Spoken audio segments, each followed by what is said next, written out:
Merci de m'avoir invité pour vous présenter cette conférence. Moi, j'ai un site qui s'appelle Histoire maritime de Bretagne Nord. Donc, mon champ d'intérêt va sur toute la Bretagne Nord, du moins, parce que j'ai estimé que la Bretagne Nord était un peu le parent pauvre du patrimoine maritime. Il y a eu beaucoup de choses de faire en Bretagne Sud et en Bretagne Atlantique, avec la démarche du chasse-marée il y a pas mal d'années, avec la démarche d'Arvag qui a très bien traité tous les bateaux douarnenez, Camaret, la rade de Brest également. Et la Bretagne Nord, en dehors du super livre de Jean Lobotte, Bateau de Bretagne Nord, n'a relativement peu été traité. Sauf le pays malouin, évidemment, où là, l'histoire maritime du pays malouin est très riche, donc j'en parle moins sur mon site, mais mon site va traiter des événements, des petites histoires, depuis Cancale jusqu'à l'île d'Ouessant, jusqu'au Conquet, quand je m'arrête à peu près. Donc aujourd'hui, je vais vous parler des sabliers de Bretagne Nord, par leur diversité, parce qu'il y a pas mal de bateaux assez différents, avec pourtant un peu la même fonction, d'aller chercher du sable. Donc mon affiche, c'est un tableau d'Henri Rivière avec une gabarre du Trieux, des allées à l'Aviron. On y reviendra plus tard sur les gabarres du Trieux. Donc le sable en Bretagne Nord, on va commencer côté est sur la baie de Saint-Brieuc. Donc côté au Légué, à Binic. On va aussi retrouver des sabliers à Pontrieux. À Daouette, il y en a eu plus tard. Dans l'Est, il y en a moins. Autour de la Rance, il y a moins de sabliers. On verra la raison plus tard. Tout de suite, la raison pourquoi il y a moins de sabliers. Parce que le sable était principalement utilisé à des utilisations agricoles, pour l'amendement des terres et pour des apports calcaires. Le sable coquillier. Et dans le pays de Saint-Malo, on va trouver naturellement du calcaire par endroits. Donc il y a moins besoin d'amendement calcaire. Donc autour de Paimpol, aussi bien sur le Trieux qu'à Paimpol même, on va retrouver des sabliers sur la rivière de Tréguier, à différents endroits sur la rivière de Tréguier, sur la rivière de Lannion. Un très riche aussi passé sablier aux alentours de Morlaix, avec le port de Morlaix et le petit port de Pinzé au bout de la rivière de Pinzé. Et une histoire très riche sur des sabliers à Lampol, les fameuses gabarres de Lampol, où là, on va voir sur la fin de mon explication un peu la diffusion de ce type de sablier-là sur l'ensemble des côtes de Bretagne. Hop.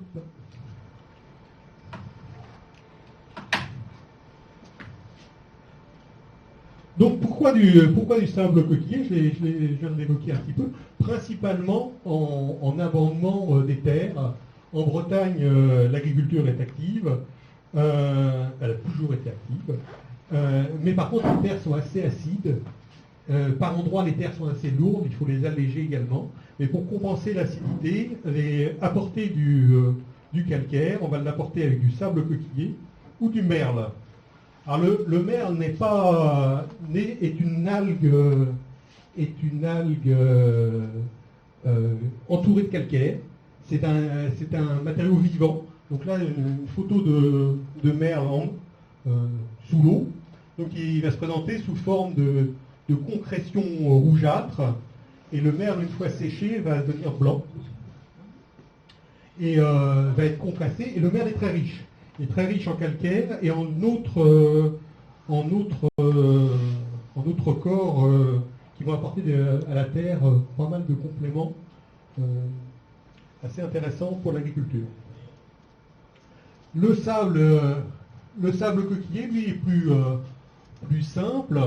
C'est simplement des restes de coquilles avec du sable aussi, mélangé avec du sable. Actuellement, il y a une polémique autour du ramassage du sable en Bretagne Nord, qui est assez importante. Je ne vais pas traiter du tout de cette polémique-là. Pendant de nombreuses années, je dirais depuis le XVIIIe siècle, jusqu'aux années 80, 90, voire 2000, l'exploitation du sable n'a pas tellement soulevé de polémique. Il n'y a pas tellement de cas de conflit d'usage autour de l'exploitation du sable, contrairement à celle du goémon. Le goémon, on retrouve dans l'histoire maritime énormément de conflits entre les communes, entre les pêcheurs et les goémoniers. Le fait qu'on brûlait le goémon, ça faisait des fumées, ce genre de choses, il y avait des conflits d'usage assez importants. Autour du sable, du moins j'en ai pas vu de traces de conflits importants sur le ramassage du sable. Sauf récemment, on met en question le ramassage du sable. Là, c'est une carte des gisements de merle. On trouve beaucoup dans la littérature du 19e siècle. Là, il s'écrit merle, mais on trouve beaucoup écrit merle comme oiseau. C'est assez amusant la façon dont ils pouvaient l'écrire au 19e siècle. Donc les différents gisements encore avec les points noirs encore actifs. Les gisements qui ont été détruits. Là, on trouve le gisement au sud des îles Cinquet complètement détruit. Et en gris, les zones gérées par Natura 2000, où l'exploitation est complètement interdite actuellement. Donc en Bretagne Nord, on a de nombreux points d'exploitation du merle. Et l'exploitation traditionnelle va être surtout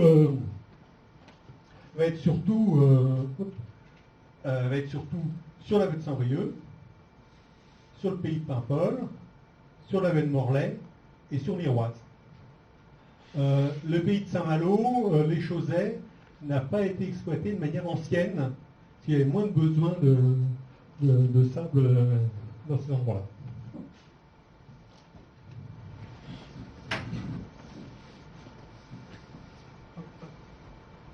À partir de quand a été exploité le sable et les apports en sable coquillé, c'est certainement moins ancien que l'exploitation du goémon pour les terres.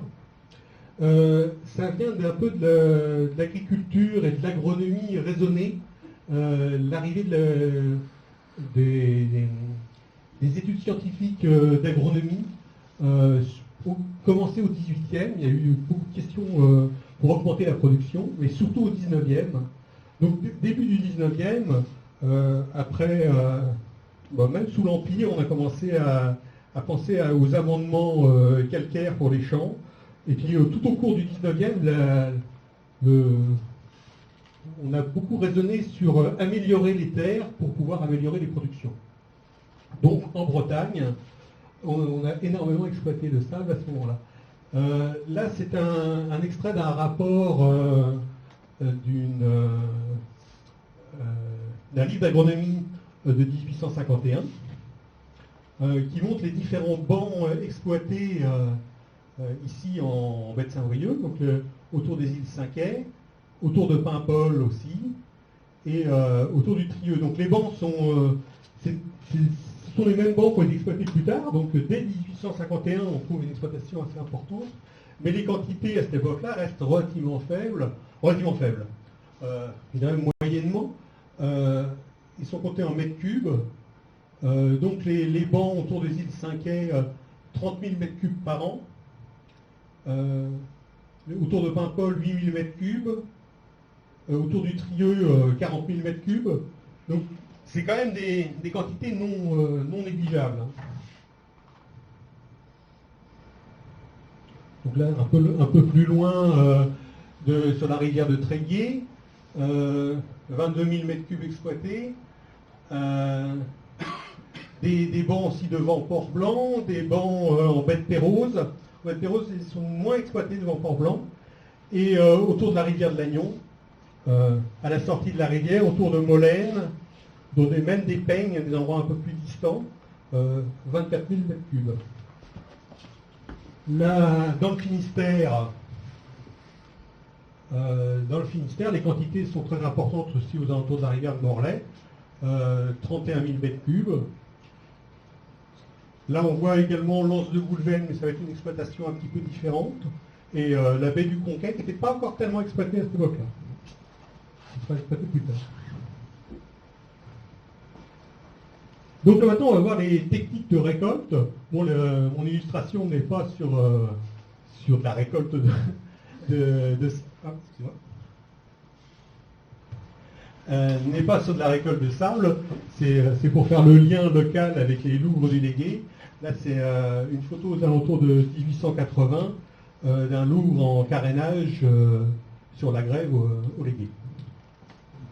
Donc là, je vais évoquer 4 techniques de ramassage du sable. Ben, la première, bon, la photo précédente me faisait dire que tous les sabliers, un des points communs à tous les sabliers de Bretagne Nord, ce sont des bateaux qui échouent facilement et qui ne piquent pas. Donc la technique de base, c'est ramasser simplement le sable à la pelle. Donc ici, on voit une gabarre assez importante. En haut, là, c'est le Victor du quartier maritime de Saint-Brieuc. Une gabarre quand même qui fait 11 tonneaux 14, construit à Camaret en 1933. Donc des bateaux assez importants. Et en bas, c'est un bateau de l'île de Bas qui est en train de charger du sable en Ben Morlaix. Un bateau qui s'appelle le Leslie Deer, un nom assez sympa. Donc la technique à la pelle. La photo du haut n'illustre pas forcément... le gars est tout seul en train de charger sa gabarre, c'est assez curieux. Parce que souvent, sur une gabarre, comme ça, ils avaient un équipage de 3-4 gars. Et pour charger leur gabarre à la pelle, ils appellent à des gens à terre. Et souvent des femmes. Donc ils appellent une dizaine de personnes. Donc il y a une dizaine de personnes qui arrivaient à pied par la grève et qui donnaient un coup de main et qui touchaient leurs pièces à la fin, une fois qu'ils avaient chargé pendant la basse mer la gabarre. À l'île de Bas, là en Ben Morlaix, là il a tout de suite échoué sur le banc de sable et ils chargent, ils font d'abord un tas, puis après du tas, ils chargent sur le pont du bateau, et du pont du bateau, ils rechargent dans la cale. Donc le sable est manipulé 3 fois pour monter là-haut. À l'île de Bas, il a cherché un sable peut-être un peu particulier qui ne serait pas à proximité immédiate du bateau à l'échouage. Donc ils utilisent une civière avec des sacs à patates posés dessus ou cloués dessus, et ils transportent le sable à la civière et ils montent sur la planche pour décharger le sable directement dans le bateau. Donc une manipulation assez terrible. Déchargement à la pelle, il y a aussi une technique qu'on va plus voir dans le Finistère. Des fois, les sabliers du Finistère ont des commandes de sable de dune. Donc dans ce cas-là, le bateau, la gabarre, échoue sur la grève. Il y a des charrettes qui vont faire le transfert entre la dune qui va être exploitée un peu plus haut. Et donc des gens qui chargent dans la charrette qui vient le long de la gabarre et qui est chargée qui est déchargée vers la gabarre, quoi. Donc là aussi, ils faisaient appel aussi à des gens à terre, et souvent des femmes. On a une idée du tonnage que tu embarques, parce que là c'est sur une maille. Ah bah oui, justement, sur une grosse gabarre comme ça, ça va être une quinzaine de tonnes, au moins. Peut-être même plus. Sur un petit bateau comme ça va être moins de 10 tonnes, ça va être 8 tonnes à peu près, quoi. Comme tu dis, il va y avoir une poignée de personnes à faire les choses, plus 15 tonnes, il faut quand même... Ah, tout à fait, oui. Donc généralement, une gabarre, ils employaient une dizaine de personnes, quoi.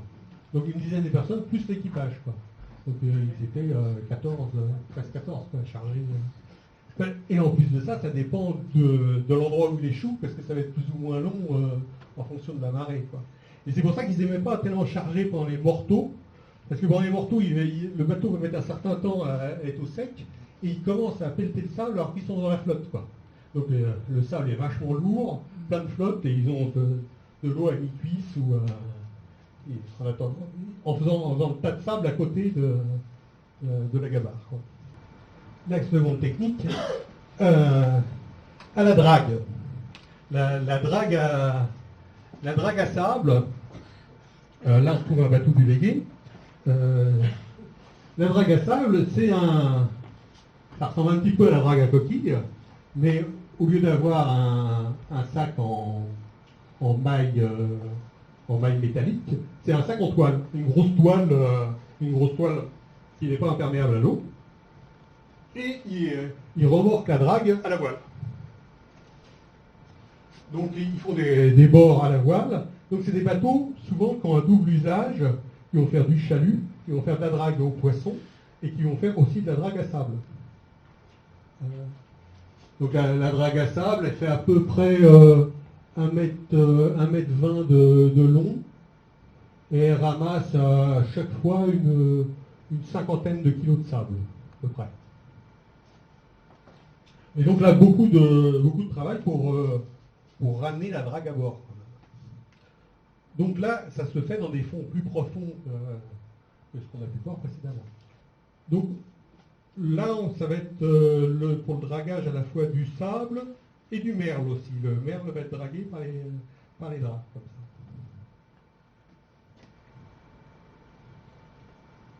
ça. Hop. En haut, une drague à sable. C'est une illustration d'un livre sur l'état agricole du quartier de l'arrondissement de Morlaix, donc qui traitait les moyens de ramassage du sable. Et dans un livre de 1849,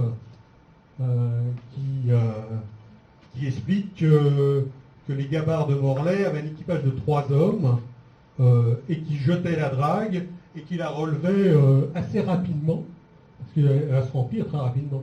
Donc par rapport au travail à la pelle, ça va être nettement plus rapide.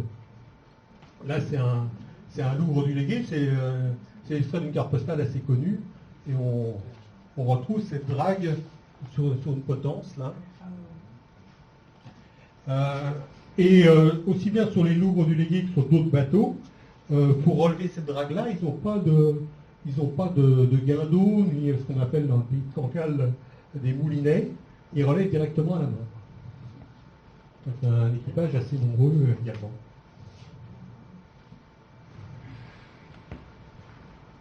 Donc voilà une photo bien connue d'un Louvre du Légué avec sa drague à sable.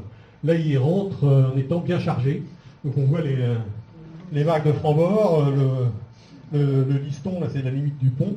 Donc il reste pas grand-chose. Après on verra le plan de pont des Louvres du Légué, etc. Et là ils ont chargé, c'est un bateau qui fait un peu plus de 10 mètres de long. Ils ont bien chargé une vingtaine de tonnes, quoi. 20 tonnes de sable de leur marée, quoi.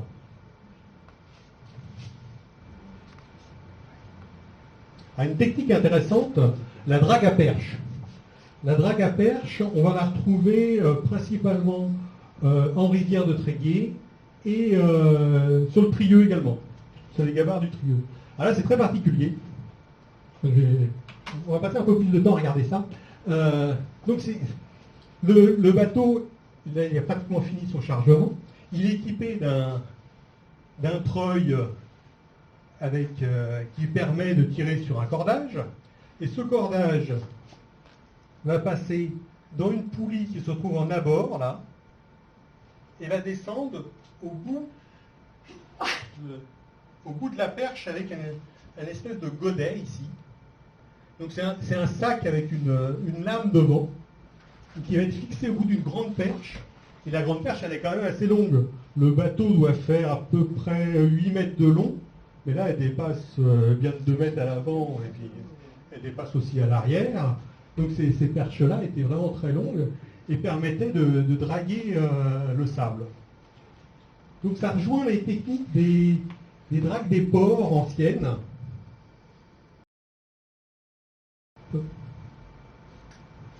Donc là, c'est une machine à curer les porcs de 1745, d'après une monographie de Gérard Delacroix, qui est comme les monographies de Boudriot. Et donc ça va être la même technique qui va être utilisée localement sur des petits bateaux. Donc là, on retrouve... je vais passer... Là, on trouve une roue d'écureuil qui va permettre aux gars de tourner cet axe-là. Sur cet axe-là, il y a une chaîne qui passe d'un réa à l'avant, qui descend en bas de la drague, et il y a cette perche-là qui est maintenue par des rouleaux, donc elle descend dans l'eau, assez profondément. La drague est au mouillage, évidemment. Donc la lampe est représentée, mais devrait être mouillée nettement en avant. Et donc ça va exercer une traction vers la qui va faire reculer la drague, mais la drague va faire un mouvement vers l'avant. Et donc elle va gratter le fond et va remonter un godet plein. Bon, les dragues de port utilisent une marée-salope, le terme adéquat, le bateau qui va transporter les restes de drague qui sont souvent de la vase, quoi. Donc ce système de godet avait un système d'ouverture par-dessous, donc ils ouvraient par-dessous et ils allaient directement dans le petit bateau. Sur les bateaux de la rivière de Tréguier, on va retrouver le même principe avec ce treuil, le cordage, mais sur aucune photo on voit le détail vraiment du godet drague, qui était certainement une lame métallique avec un sac en toile derrière. Donc c'est quand même une technique assez particulière, et on voit des bateaux énormément chargés, et là aussi ça réclame un équipage assez nombreux. Souvent ils sont 5 à bord, donc là on voit 2 gars au guindeau, un gars qui manipule, qui va descendre la perche, un mousse qui a l'air qui a dû vider le chargement précédent à bord, je pense, et l'autre à l'arrière, je ne sais pas ce qu'il fait exactement. Mais bon, et ils sont quand même assez nombreux. Donc ils sont là, ils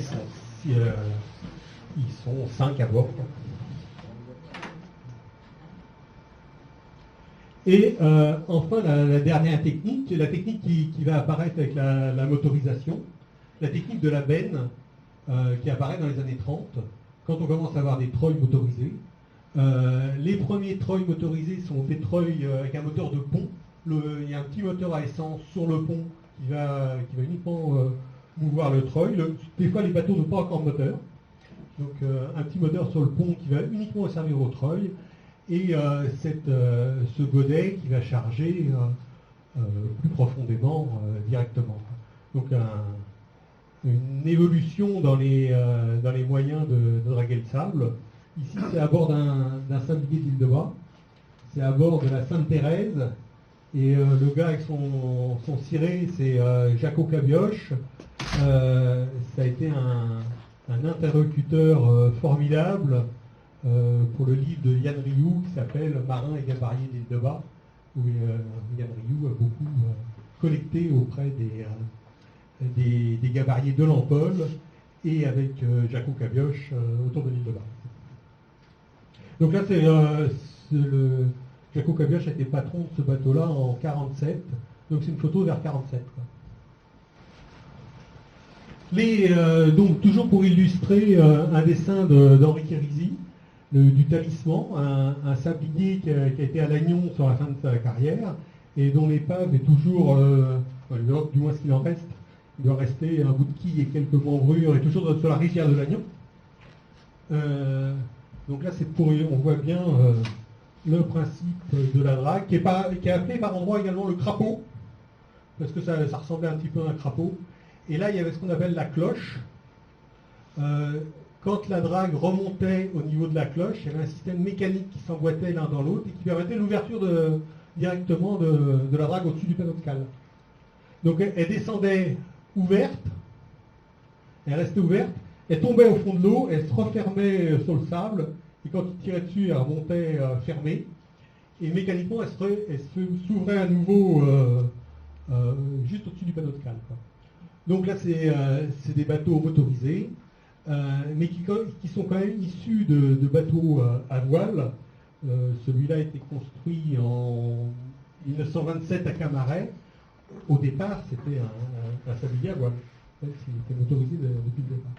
Et là, il est représenté dans sa configuration des années 60 en tant que sablier à hauteur.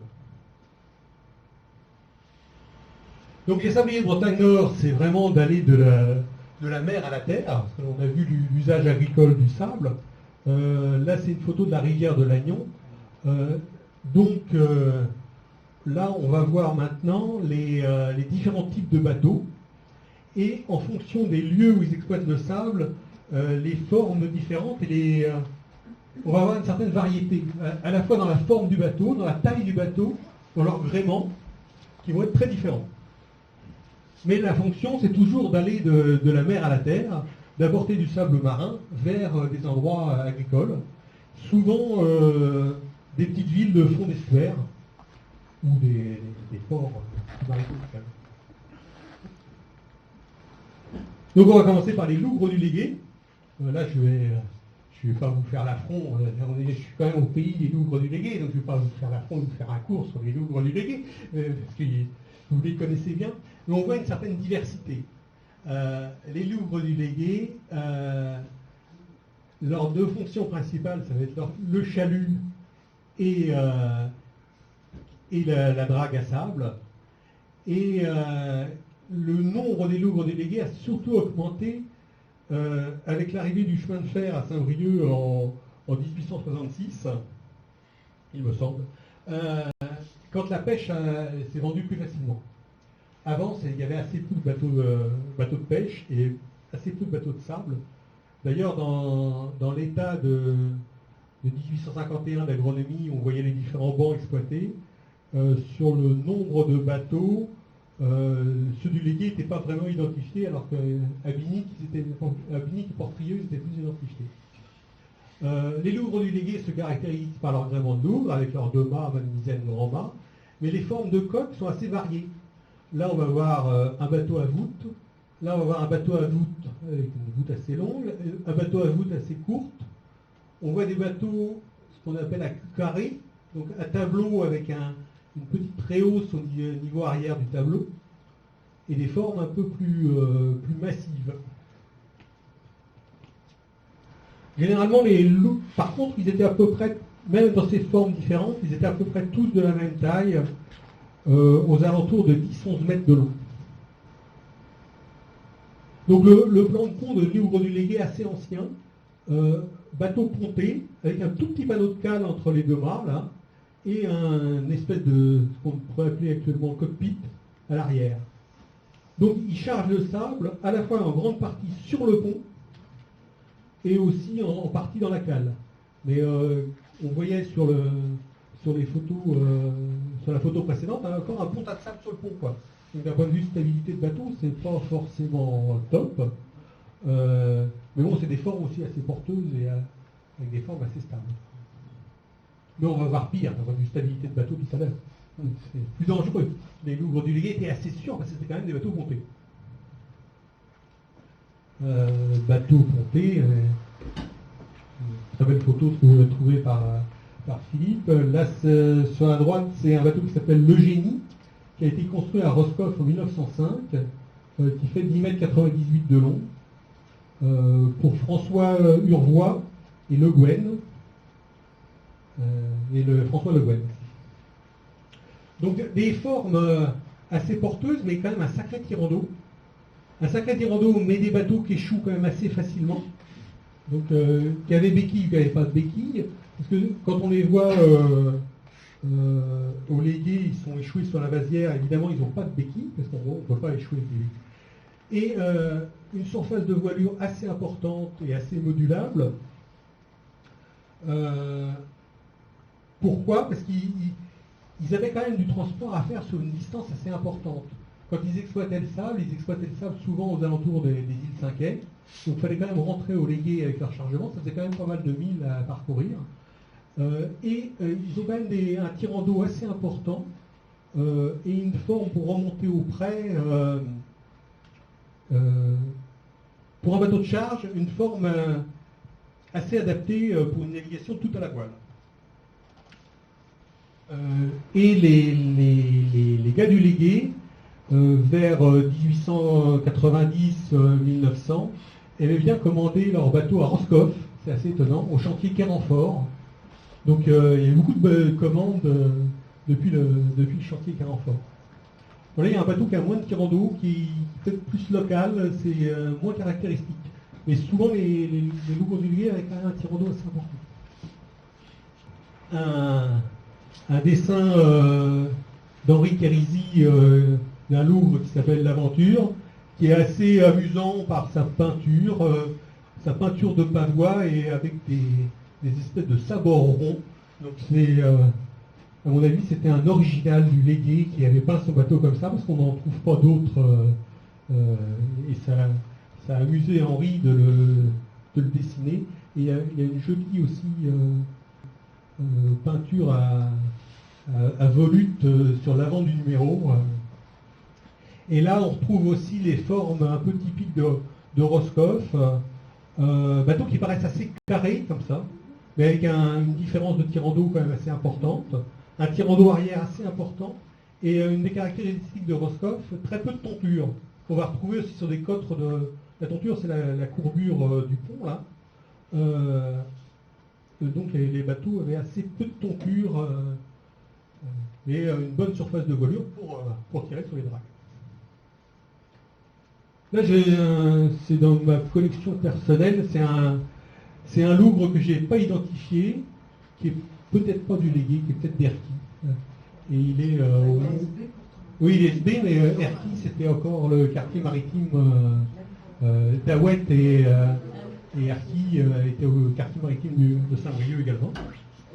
Donc c'était principalement pour vous montrer la bonne surface de voilure que pouvaient avoir ces bateaux-là. Et là, contrairement à d'autres Louvres, ils sont pas lents d'écoute et sur des ferrures qui prolongent un petit peu en arrière du tableau. Pour border sa grand voile, il rallonge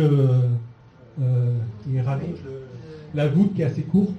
Ce qui se produit. Oui. C'est quel matricule? C'est le matricule 661. 661. 661. Et il n'est pas dans ta base. Il n'est pas dans la base. Donc j'ai cherché dans ta base pour vérifier s'il y a... Il n'est pas du Légué. Il doit être peut-être d'Erquy. Peut-être, ouais, peut-être. Ouais. Donc des bateaux du Légué extraits d'une carte postale.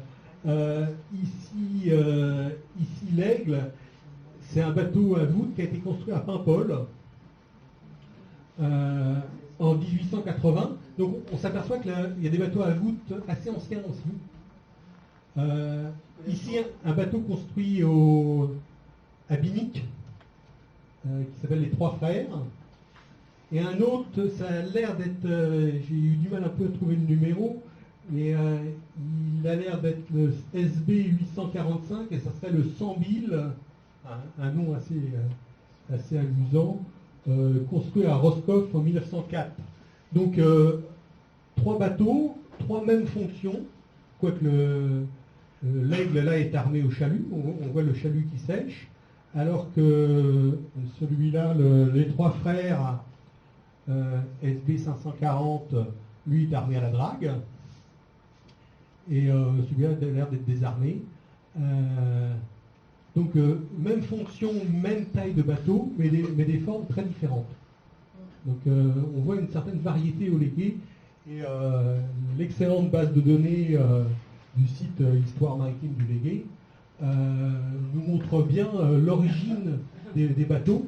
Et on va avoir des bateaux construits à Cancale, d'autres construits à Roscoff, d'autres construits à Paimpol, à Binic, et relativement peu au Légué. Il y en a quelques-uns, mais la construction navale du Légué qui a été évoquée ce matin pour les bateaux de Terre-Neuve avait considérablement diminué, il ne restait plus que quelques petits chantiers vers la fin du 19e. Donc ils commandent des bateaux ailleurs. Voilà, encore un Louvre et un sloop. On retrouve le SB 540, les Trois Frères. Et là, c'est un Louvre un peu, je dirais, customisé. Il a modifié sa misaine et il a mis une misaine goélette, donc une misaine à cornes et à bordure libre. Donc le gréement de Louvre goélette, on va le retrouver aussi à Portrieux sur des pilotes. On peut le retrouver à Paimpol-le-Guivy sur des bateaux hommardiers, bateaux qui faisaient le collectage de homards plutôt. Donc il y a eu cette évolution-là. qui correspondait peut-être à une facilité de manœuvre avec un équipage réduit, mais qui est un peu contradictoire avec la drague du sable qui nécessite un équipage nombreux aussi. Donc un gréement qui est plus facile à manœuvrer un équipage réduit, mais pour la drague, il faut être nombreux pour remonter les dragues et manipuler le sable. Là, on part sur Binic. Par contre, je n'ai pas trouvé au Légué où était déchargé le sable. C'est marrant, on voit des bateaux armés au sable, mais on ne voit pas beaucoup de tas de sable. Je ne sais pas, Philippe, si tu as vu des documents avec des tas de sable sur le Légué. Est-ce qu'il est déchargé le long du quai? À Binic, en tout cas, il est déchargé dans le port. Il y avait un quai dans le bassin. Dans le bassin, en face là maintenant, l'atelier de réparation du chaluté. D'accord. Mais qui doit être un quai utilisé pour le sable plus. C'était un quai utilisé pour le sable et ils avaient dévié la voie ferrée de façon à justement mettre le sable dans les wagons directement. D'accord. Mais je pense qu'il a été utilisé plus tardivement. Oui. À l'époque des sabliers motorisés qui rentraient facilement dans les cluses et qui les sabliers à voile, à mon avis, ne rentraient pas dans le bassin. Et dans les photos anciennes du bassin, vraiment anciennes avec les voiliers, on ne voit pas de tas de sable. Mais effectivement, ça a évolué par la suite. Début du 20e, ça. Avec jusqu'en 1920. Ah oui. La photo que vous avez montrée, là, je la connais. La photo, je l'ai mise, moi, dans l'entrée, avec le nom du propriétaire, un boulaire. Vous pensez que les sabliers, les louvres sabliers déchargeaient au bassin? Oui, il y a une photo là-dessus. Ah oui, d'accord. En tout cas, à Binic, il déchargeait directement dans le port, il ne déchargeait pas sur les quais. Et j'ai retrouvé des documents comme quoi les agriculteurs allaient directement charger à basse mer dans le port sur les tas de sable. Comme à Bréac, pareil. Comme à Bréac, d'autres endroits. Là, c'était... Et à Binic, comme à d'autres endroits, les agriculteurs aussi creusaient directement dans le port. Ils avaient l'autorisation de creuser directement le sable du port. Donc ça permettait d'augmenter la profondeur du port, tout simplement. Et d'avoir du sable gratuitement. Contrairement au sable des sabliers qui était payant. D'ailleurs, j'en profite pour faire un petit aparté. Ça paraît être un métier très dur et très physique, mais par rapport à la pêche, ça permettait d'avoir des revenus réguliers, parce que les gars étaient sûrs de faire leur chargement de sable, ils étaient sûrs de le vendre. Parce que la pêche, il y avait un double aléa. Il y avait l'aléa, le fait d'aller en mer, de pêcher plus ou moins des quantités importantes, et puis après le retour à terre, l'aléa de vendre le poisson. Le poisson, s'il y en avait trop, ne se vendait pas non plus. Il y a des périodes où il se vendait relativement peu, donc les revenus n'étaient pas assurés. Alors que sablier, ça permettait d'avoir des revenus sûrs. Donc c'est pour ça que beaucoup de pêcheurs se sont tournés vers le ramassage du sable. Oui. Mais ils étaient vraiment spécialisés dans le sable, ils ne faisaient pas parfois de la pêche, pas que du sable. Si, ici, oui. Il y a d'autres bateaux. Les bateaux, par exemple, du Trieux vont faire que du sable et du goémon. Il y a souvent l'association sable-goémon. Rivière de Lannion, c'est un peu pareil. Ils peuvent être éventuellement armés à la sardine. Mais ici, au Légué, ils faisaient sable et drague, en fonction des besoins et des périodes. Une photo très ancienne de Binic, où là on va retrouver des sabliers assez étonnants, des lougres, mais des lougres avec un mât de misaine et un mât de tapu ou un grand mât plus petit. Donc des lougres différents de ceux du Légué. Des lougres certainement plus anciens. Elle est à l'envers également. Elle est à l'envers également et je ne l'ai pas pressé. Merci Philippe. C'est du musée de Bretagne. Ici un lougre goélette à arrière carré avec un mât arrière plus petit que son mât avant. Et on va retrouver sur d'autres photos de Binic un peu ces bateaux un peu différents. Il n'y a pas énormément de documents, mais il y aurait une étude à faire sur ces bateaux-là à cul pointu. Je pense qu'ils sont construits localement, et là ils ont un panneau de cale nettement plus grand dans le milieu. Bon, à partir du côté du Trieux, là on s'éloigne de la baie de Saint-Brieuc. Une excellente peinture d'Henri Rivière qui a beaucoup peint les gabarres du Trieux. Donc le terme gabarre est souvent réservé aux bateaux de transport, mais les bateaux sabliers étaient également des gabarres. Chose assez amusante, comme le Gouémont, pour le sable, il devait être inscrit maritime à la pêche. Donc c'est des bateaux qui étaient armés à la pêche. C'était considéré comme une pêche, le sable. Donc, et dans les statistiques des pêches de la fin du 19e, on voit les quantités de sable et les quantités de Gouémont ramassées également. Donc les gabarres du Trieux sont un peu plus grandes. Non, sont à peu près de la même taille que les louvres du Légué, mais sont gréés en sloop. Ils sont gréés en sloop avec différentes époques. Donc toujours un dessin d'Henri Rivière. On voit cette gabarre déhalée à l'aviron. Alors les gabarres sont assez étonnantes. Là je rentre un peu dans la technique. L'étai à l'avant est sur un espèce de petit bout dehors métallique. Par endroits ça s'appelle un chicoboc, avec une sous-barbe assez costaud qui était des fois une chaîne. Parce que le mât était assez avancé sur le bateau, et pour avoir une trinquette d'une bonne surface, ils avaient avancé l'étai, et pourtant aussi un bout dehors. Donc il y a une espèce le bout dehors est doublé par un petit bout dehors métallique avec cet étai-là. Et les gabarres assez anciennes étaient à pavois ajourés, un pont quand même assez haut, un panneau de cale. Et là on voit une potence également pour le sable, et on voit une grande perche. Donc les gabarres du Trieux ramassaient du sable à la perche, comme on a vu tout à l'heure, drague à perche ou drague remorquée. Et déhalé à l'aviron sur l'avant du bateau, qu'on va retrouver sur d'autres bateaux sabliers également. Donc là, un équipage de 5 ou 6 hommes, 5 hommes, là, il y a peut-être un gars encore à la barre, en train de déhaler à l'aviron une gabarre. Donc les gabarres du Trieux étaient aussi assez toilées parce qu'elles avaient pas mal de chemins à parcourir aussi. Et dans des mers plus ouvertes, comme les Louvres du Légué, donc on va retrouver des bateaux pontés. Bateaux pontés en baie de Saint-Brieuc, bateaux pontés du côté du Trieux, parce qu'ils allaient sur le banc de la Cormoranguère, sur les bancs à la sortie du Trieux aussi, et ils remontaient jusqu'à Pont-Trieux, vous allez à Paimpol également. Là, c'est un déchargement à Pont-Trieux. Le bout dehors est assez brut, là. C'est un bateau qui s'appelle l'Étoile. Il fait 8 tonneaux 41. Il a été construit en 1875 à Paimpol. Une gabarre assez classique. Et là, on voit qu'il décharge le sable, donc il manipule les tas de sable. C'est 3 femmes.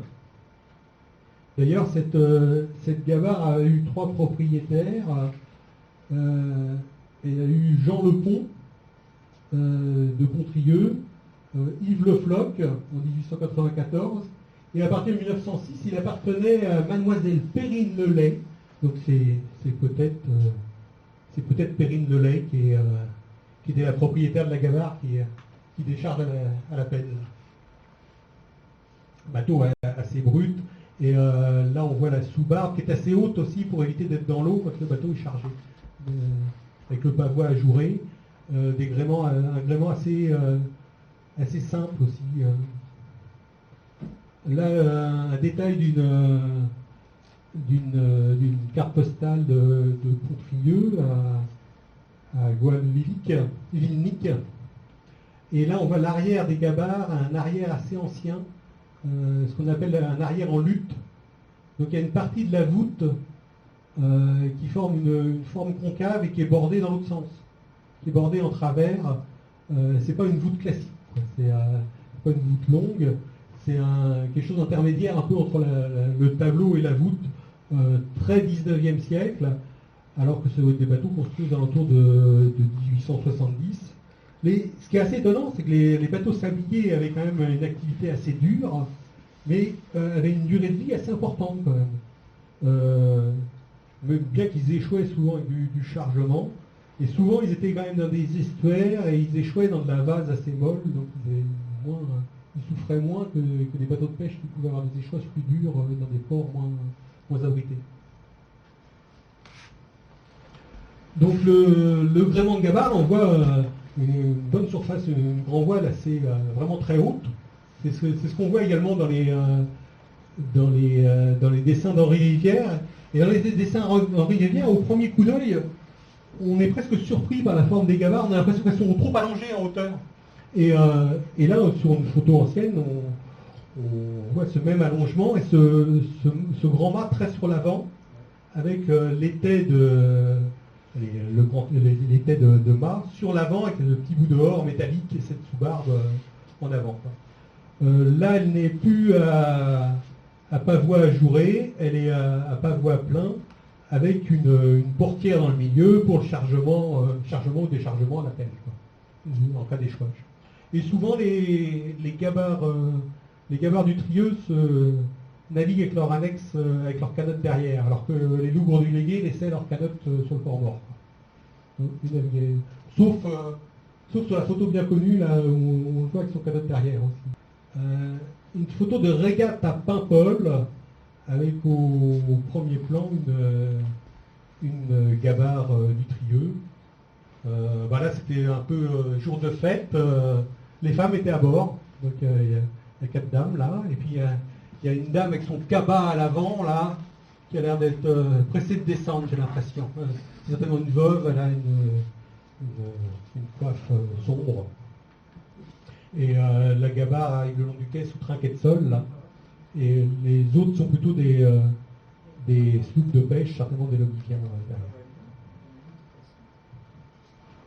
Gabarre du Trieux en train de remonter le Trieux. Là, ce sont des gabarres un peu plus récentes. Dans les formes, on va moins trouver, le mât va être un peu plus reculé. Il ne va pas y avoir l'étai forcément en avant de l'étrave. Juste pour l'aspect gréement, les gabarres ont soit un mât de flèche assez important, avec barre de flèche et un gréement de cotre assez classique, soit un gréement avec flèche à vergue, avec un mât un peu plus court. On va trouver les deux gréements, c'est pas vraiment caractéristique. Éventuellement sur les gabarres plus anciennes, on trouve plus facilement le mât de flèche. Mais sinon, donc une sacrée surface de voilure pour remonter, pour parcourir des distances importantes. À Camarel, voilà, merci Guy. Le port à sable de Camarel, donc ça illustre bien de la mer à la terre. Donc à Camarel, il y avait plusieurs gabarres. Il y a même certaines gabarres qui ont été construites à Camarel. Et là, on retrouve aussi l'espèce de bossoir pour la perche ou le dalier pour remonter la drague au-dessus du pont. Donc là, certainement des gabarres un peu plus récentes, et on trouve bien une coupe paimpolaise dans la tonture de la gabarre. Les bateaux de la rivière de Tréguier, là j'y reviens avec... C'est une photo qui ressemble à la précédente, mais là ils ont presque fini leur chargement. Donc là on voit le sac de la drague qu'ils ont enlevé de la perche. Là on voit 2 matelots, ils sont peut-être en train de faire leur dernier chargement, ils descendent leur perche à la verticale en poussant dessus. Et il y a 2 autres... 2 ou 3 autres là, qui sont prêts à tourner avec ce treuil, avec ce guindeau. Là, on voit les sacrés chargements, et quand je parlais de stabilité de bateau creux, avec très peu de franc-bord, mais ils sont quand même dans des eaux plus abritées. Ils restent dans l'estuaire du Trieux. Là, c'est du côté de l'île d'Air, donc ils sont pas Ils sont pas très loin, ils ont du clapot moins fort, mais c'était quand même très dangereux et beaucoup de bateaux de la rivière de Tréguier ont coulé avec des chargements de sable ou de goémons. Et souvent avec les chargements de goémons, ils avaient des passagers assez nombreux pour la coupe du goémon. Donc là, une très belle photo de Fodac, du peintre douanier Fodac. Là, ils ont les deux bateaux de la rivière de Tréguier. À Tréguier, dans les documents administratifs, on trouve plus le terme bateau que gabar ou canote ou autre. Ça reste le terme bateau. Là, ils ont démonté le treuil, le chargement est fait dans le milieu, le franc-bord est assez réduit. Ils ont aussi des très grands avirons, à fût carré, des trucs énormes, parce qu'ils remontent la rivière assez loin, et par endroits il n'y a pas de vent, et ils remontent en partie à l'aviron. Donc le peintre Fodac a fait aussi des dessins à l'aviron assez remarquables. Là, on voit cette longueur de perche assez étonnante. Eux, ils sont gréés simplement d'un seul mât, avec une voile haute-caire.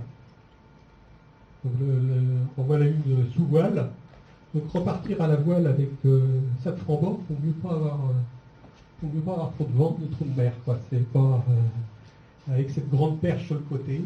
Donc ils remontaient la rivière, et ils remontaient la rivière assez loin, jusqu'à la Roche d'Airien même, jusqu'à l'Angoite aussi. Là, il y avait une cale à sable à l'Angoite.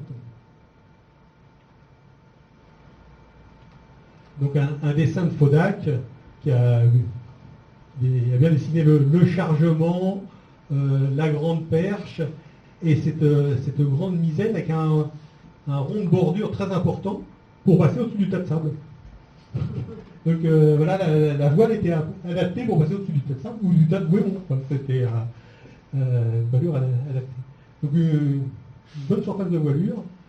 Et là, on la voit certainement descendre la rivière de Tréguier à Laège, donc il y a plus de franc-bord, mais c'était tout aussi dangereux parce que le bateau avait moins de stabilité. Il était entièrement délisté, donc c'est des bateaux qui n'avaient pas de lest constant, avec une misaine, comme vous avez vu sur les dessins précédents, sur la photo, une misaine d'une sacrée surface. Donc, c'était à la fois, et puis là, il a quand même représenté l'estuaire avec un bon clapot. C'est vrai qu'un clapot de vent contre-courant dans l'estuaire, ça peut être costaud quand même.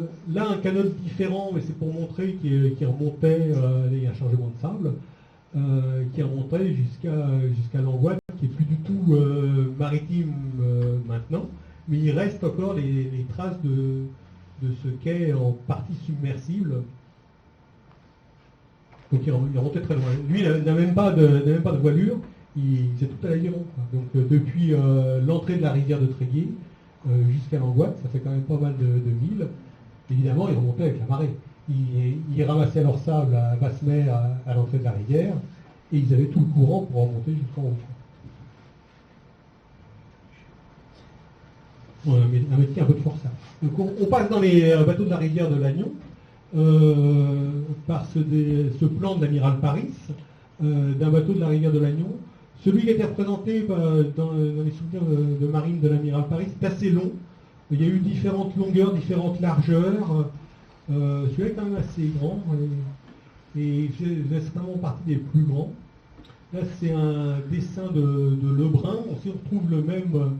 Alors, donc d'un point de vue gréement, on est passé du gréement de Louvre en baie de Saint-Brieuc au gréement de sloop par les gabarres de Paimpol, du Trieux, des Trieux Paimpol, au gréement de canotte à misaine en rivière de Tréguier, et on repasse au gréement de Flambard, donc avec un taille-vent baumé, un petit taille-vent baumé, en rivière de Lannion. Mais souvent, aussi bien l'administration de l'instruction maritime que les gars du coin appelaient simplement bateau. Ils n'utilisaient pas forcément le terme flambard pour désigner leur bateau. Donc là, ce qui est étonnant dans le plan de l'amiral Paris, c'est cette espèce de tillac là, fermé avec un panneau carré dessus. Donc il y a un petit poste là pour ranger un peu de matériel, ou éventuellement dormir une personne ou deux se mettre un peu à l'abri. Il y a des... le sable se draguait toute l'année et il y a des cas dramatiques. Et j'ai mis sur mon site une histoire d'un bateau, après avoir déchargé le sable à Lannion, retourné en bas de la rivière. Et c'était en plein hiver, il neigeait, il faisait froid. Les gars avaient certainement eu chaud en déchargeant le sable. Il y avait le patron à la barre à l'arrière, le matelot qui était assis à l'avant. Et à un moment, le matelot ne disait plus rien. Et il était mort de froid, rien qu'en descendant de la rivière de bateau. Certainement avec un vent d'est, il n'avait rien à faire, le bateau avançait tout seul. Et le patron a retrouvé son bateau mort de froid à l'avant du bateau. Donc c'était, on s'imagine les conditions de ramassage du sable en hiver, ça devait être très très dur. Donc à Lannion, un nuage de Lannion qu'on ne trouve plus vraiment maintenant, parce que maintenant c'est un parking, là on est derrière la poste de Lannion, c'est l'ancienne Anse de Viarme, et l'Anse de Viarme était bordée de deux quais avec un pont roulant. Donc il y avait le maître de port de Lannion. Des fois, quand le maître de port n'était pas là, c'était un douanier qui ouvrait le pont. Donc là, les bateaux sabliers de Lannion sont remontés, soit à la voile, soit à l'aviron en fonction du vent. Les bateaux de la rivière de Lannion n'utilisaient pas le chemin de halage, ils remontaient à l'aviron. Et ils étaient 2 ou 3 par bateau, donc des bateaux nettement plus petits. Là, c'est vraiment, ça va être les plus petits sabliers qu'on va voir aujourd'hui. C'était les plus petits sabliers de Bretagne sur la rivière de Lannion. Et ils remontaient 2 tonnes de sable à peu près. Et donc, ils rentrent tous en même temps dans l'Anse de Viarme. Donc, c'est une sacrée pagaille pour trouver la place de déchargement le long du quai. Le quai est en pente et semi-submersible, donc il faut être au bon moment, au bon endroit. Là, des bateaux moins marins que ce qu'on a pu voir sur les Louvres délégués, qui est forme moins fine quand même. On va retrouver le plan de l'amiral Paris, des bateaux à fond assez plat, végrés à l'intérieur. Ça va pas être ces bateaux-là vont pas être des champions de près. Contrairement au Louvre du Légué, qui avait quand même un tirant d'eau et un plan anti-dérive assez important, contrairement aussi au Gabard du Trieux, qui avait quand même pas mal de tirants d'eau aussi. Et qui avait plus de chemin à faire. Eux, ils se contentaient un peu de descendre la rivière de Lannion, de ramasser du sable à l'entrée de Lannion ou du côté de Trébordain, donc traverser une partie de la baie de Lannion, et venir le décharger en ville. Donc déchargement à la pelle. Souvent, ils avaient aussi une grande planche. Oui, souvent sur les bateaux de la rivière de Lannion, on voit cette grande planche là, qui peut servir à la fois au chargement à la pelle qu'on a vu avec les civières, avec les sacs à patates de clouer dessus pour transporter le sable. Et ces grandes planches-là servent également au déchargement des bateaux. Et les agriculteurs qui venaient prendre livraison du sable en pleine ville. Et Lannion, comme Morlaix, étant une ville de vallée, comme le Légué aussi, là, il y a 4 chevaux pour tirer le tombereau de sable. Donc il y avait une activité assez importante. Mais les gens se plaignaient pas trop, ils sont plus pleins du Gouémont. Les Lagnonnais sont pleins du Gouémont, comme quoi les agriculteurs laissaient tomber du Gouémont dans les rues de Lannion, et c'était glissant, c'était sale, et c'était pas... Le sable, ça pouvait aller, quoi. Ça allait, mais le Gouémont, c'était en pleine ville et tout, ça faisait pas bien, quoi. Donc au même endroit, il est chargé du Gouémont également. Donc c'était les mêmes bateaux. Là, on parlait de pluriactivité. Tu avais posé la question par rapport à Lannion, pluriactivité, sable, Gouémont, et au moment de la saison de la sardine en baie de Lannion, qui va être un peu temporaire, ces bateaux-là pêchaient la sardine également. Une photo que certains connaissent certainement. Est-ce que ça vous dit quelque chose, cette photo-là? Cette photo-là a été utilisée sur la première couverture du Chasse-Marée en 1981. C'est une photo de la collection d'Henri Kérisy. C'est des gabarres de la rivière de Morlaix. Et chose amusante, le Chasse-Marée n'a jamais fait d'article sur les gabarres de la rivière de Morlaix. Mais ça viendra. Donc Là, on passe en rivière de Morlaix, on retrouve le gréement de Sloop, on change à nouveau de gréement. Un peu les mêmes contraintes que la rivière de l'Agnon, avec des bateaux plus grands. Alors des bateaux, c'est assez étonnant, les gabarres de la rivière de Morlaix vont toutes avoir la même forme. Elles vont avoir un cul pointu, comme les bateaux de la rivière de Tréguier. Un franc-bord assez limité, une tonture très faible qu'on trouve souvent sur les bateaux de Morlaix, de Carantec, de Roscoff. Et une longueur plus ou moins importante. On a l'impression qu'ils allongeaient plus ou moins le bateau. Là, c'est une gabarre assez grosse, avec armée à la drague aussi. Donc le travail aussi bien à la pelle qu'à la drague à poche, pas la drague à perche. Donc une caractéristique qu'on retrouve aussi sur les gabarres du Trieux, les gars tirent sur les avirons debout à l'avant de la gabarre. Donc il y a un tillac à l'avant, là, il y a un petit pontage, on peut dire que c'est demi-ponté jusqu'au mât. Et il y a des tolets sur l'avant, et souvent deux gars en train de tirer sur les avirons. Donc là, des bateaux qui ont une certaine puissance, principalement dans la grand voile, contrairement au lourd, qui avait un gréement de... Oui. Oui, excusez-moi, à Morlaix, c'était dans quelles années à peu près les gabarres Là, il y a beaucoup de photos avant la guerre de 14. Ça a continué un petit peu après. Donc on retrouve aussi dans les années 20-30. Et après, c'est remplacé par les sabliers autorisés dans les années 30. Donc effectivement, il y en avait qui étaient basés à Morlaix, il y en avait qui étaient basés au Dourduf, à Locquénolé, et aussi sur l'autre estuaire qui va se jeter dans la baie de Morlaix, sur l'estuaire de Pinzé. Et donc il y avait les gabarres de Pinzé qui étaient de la commune de Tolé. Il y en avait aussi au pont de la Corde. Donc il y avait un peu de... Il y avait quelques gabarres à Carantec, et il y en avait également à l'île de Bas, des gabarres, qui étaient plus dédiés au transport qu'au sable.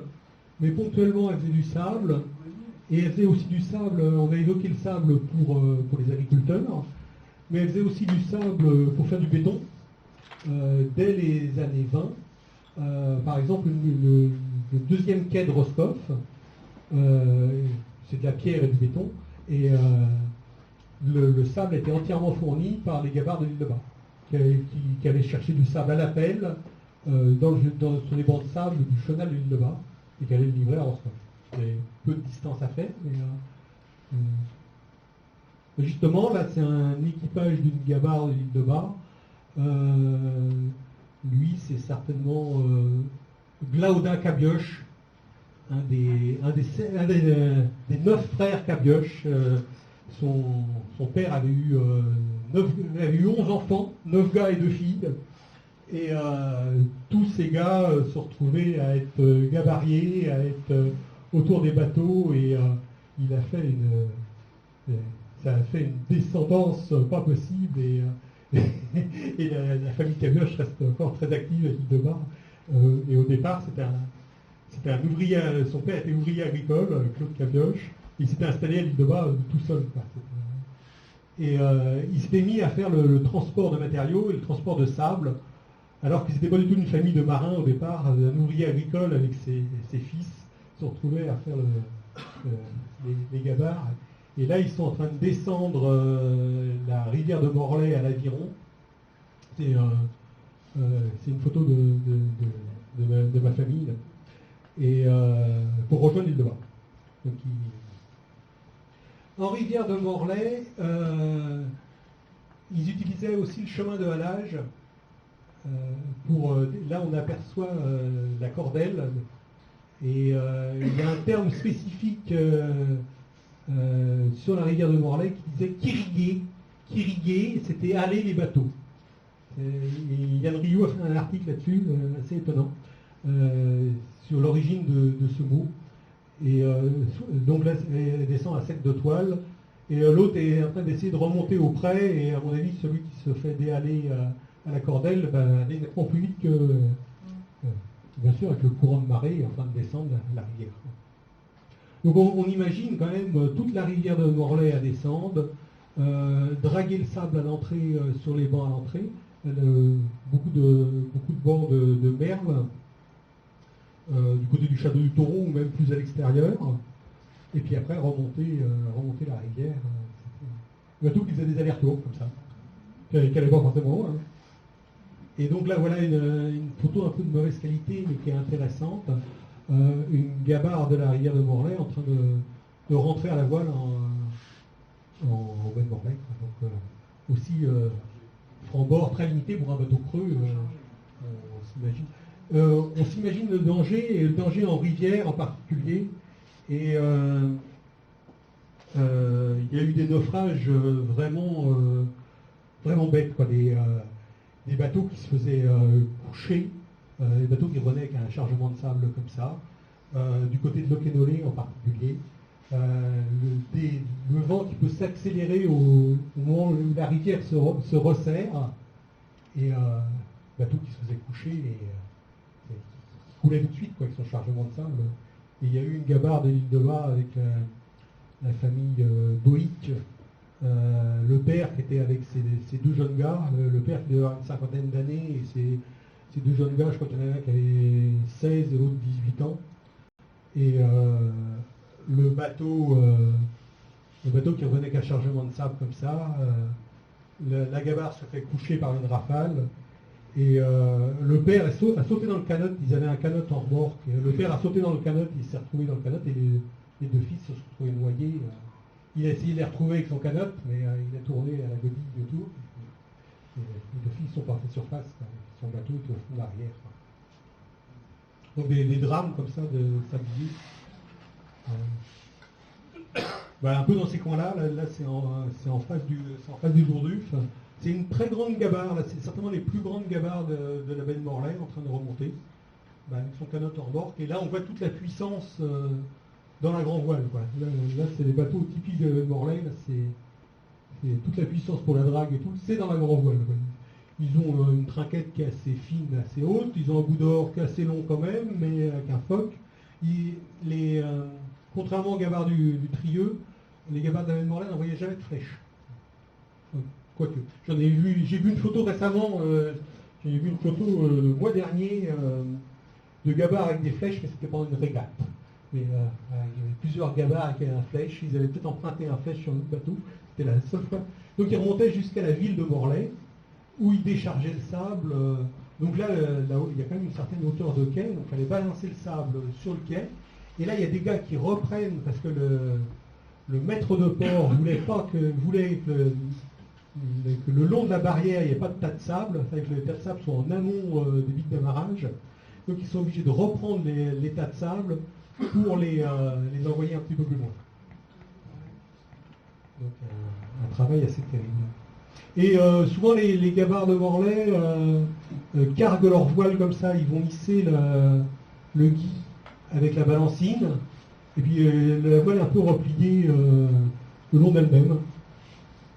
Bon, il y a des cas aussi qui étaient mieux terminés de gabarres qui ont fait naufrage dans le bassin de Morlaix, en train de manœuvrer. Elles sont accrochées, deux gabarres qui se sont accrochées à leur gréement, et elles étaient pleines de sable.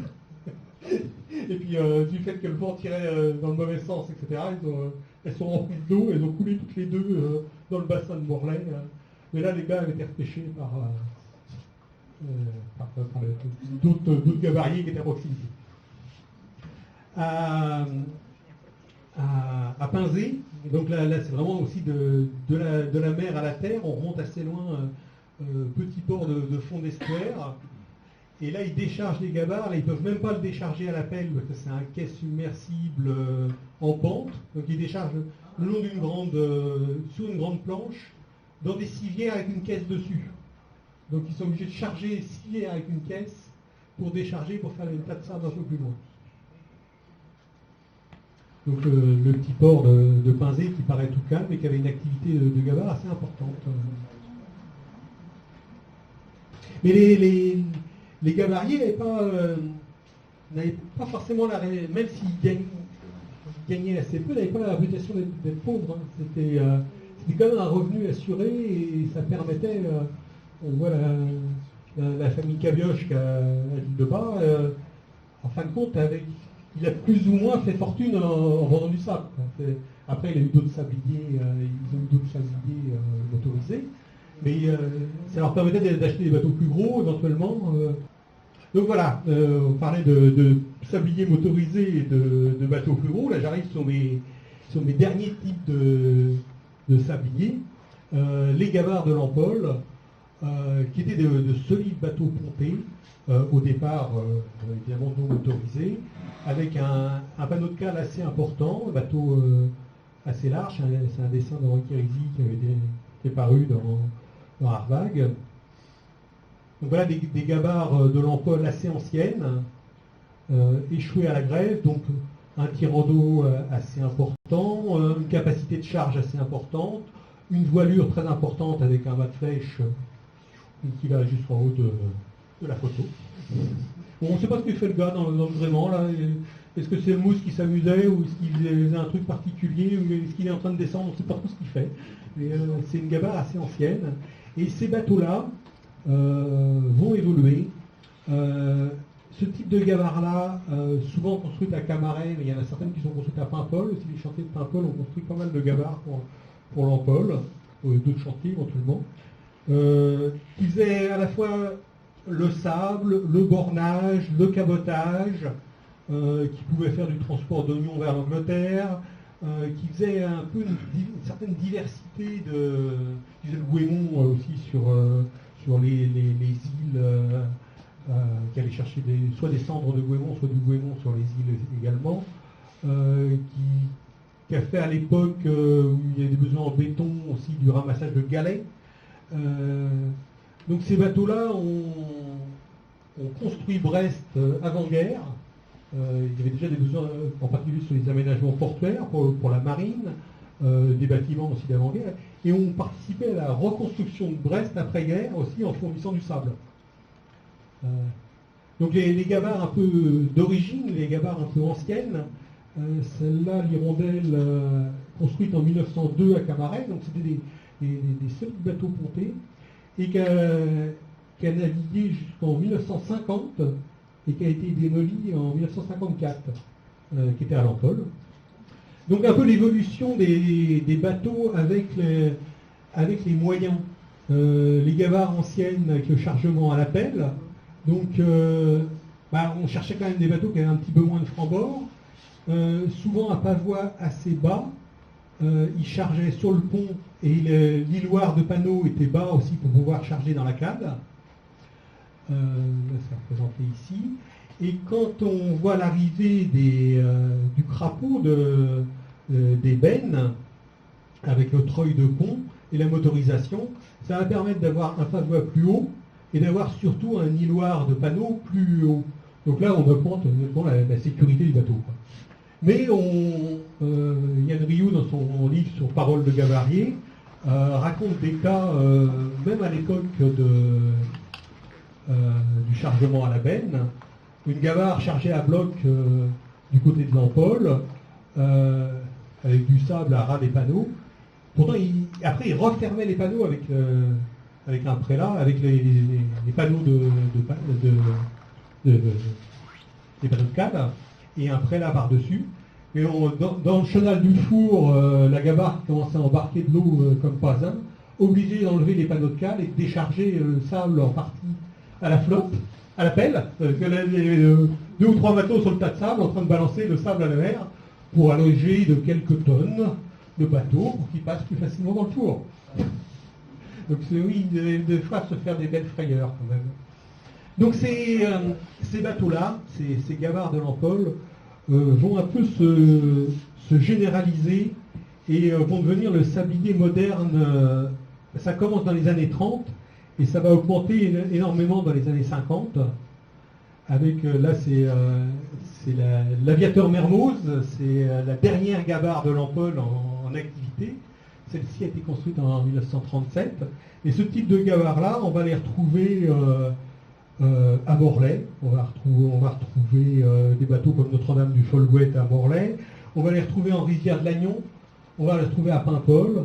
Et on va les retrouver aussi au Légué, où on retrouvera plus tard aussi des bateaux encore plus modernes. Donc l'aviateur Mermoz, construit en 1937 à Camaret, a travaillé jusqu'en 1995. Et là, pour l'anecdote, il est dans le port de Lannidu. Et le port de Lannidu a pratiquement été fait, c'était un port entièrement à l'échouage vers 1910 ou 1900, ouais, vers la guerre de 14. Et il a été creusé entre les deux guerres par les Gabars. Ils ont creusé leur propre port, parce qu'il y avait du sable dedans, donc ils exploitaient le sable. Et maintenant, c'est toujours un port en partie en eau profonde, à cause des Gabars qui ont creusé leur port et le chenal d'accès, évidemment. Donc, l'aviateur Mermoz était la dernière Gabar en bois classique à travailler jusqu'en 1995. Elle a été vendue en 97, il y avait des gars qui avaient un projet au Havre de la mettre en plaisance, un projet qui a échoué. Autrement, il y a encore des Gabars qui naviguent comme Fleur de l'Ampoule. Et donc je disais donc que ces types de Gabars-là se sont généralisés. Dès les années 1930 à peu près. Là, c'est une photo du légué certainement vers 1930, une carte postale. Et là, on voit deux Gabars qui ne sont pas encore motorisés, mais qui sont chargés de sable et qui sont remorqués par un canot à moteur. Donc là, c'est un peu une autre histoire qui ne fait pas partie de la conférence. Tous les sabliers un peu plus modernes. Et là, il y aura une belle histoire aussi à raconter sur tous les sabliers des années 50, la fin des bateaux en bois, les bateaux métalliques et toutes les évolutions. Voilà. Je vous remercie.